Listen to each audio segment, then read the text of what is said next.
Стотици, веројатно и илјадници пациенти наместо хемотерапија може би примале физиолошки раствор на онкологија.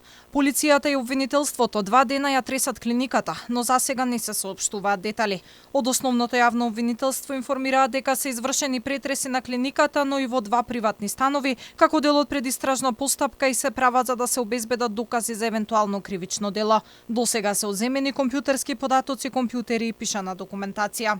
Основното јавно обвинителство Скопје и Министерството за внатрешни работи продолжуваат да преземаат действија во предистражна постапка, поведена врз основа на наводите во новинарски текстови. Проверките се прават со цел обезбедување докази за да се испитаат евентуални обележја на кривично дело. Институциите да се произнесат брзо по однос на истрагата побара актуелниот министер за здравство Фатмир Меджити. Тој преку соопштение ја поддржа акцијата на полицијата.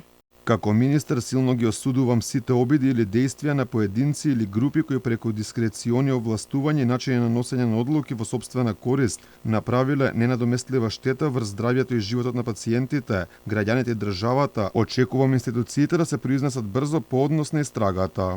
Акцијата доаѓа откако медиумите со месеци пишуваа дека на Универзитетската клиника за онкологија има разработено криминална бизнис мрежа со препродавање лекови. Во истата наводно биле вклучени повеќе лекари и медицински персонал. Сомнежите се дека во системот биле внесувани и пациенти кои не боледуваат од карцином, а лековите предвидени за нив завршувале на црниот пазар. Сепак, најстрашниот дел е и дека дел од вистински болните од рак, наместо скапа биолошка терапија, веројатно добивале помали дози, па дури и само обичен физиолошки раствор.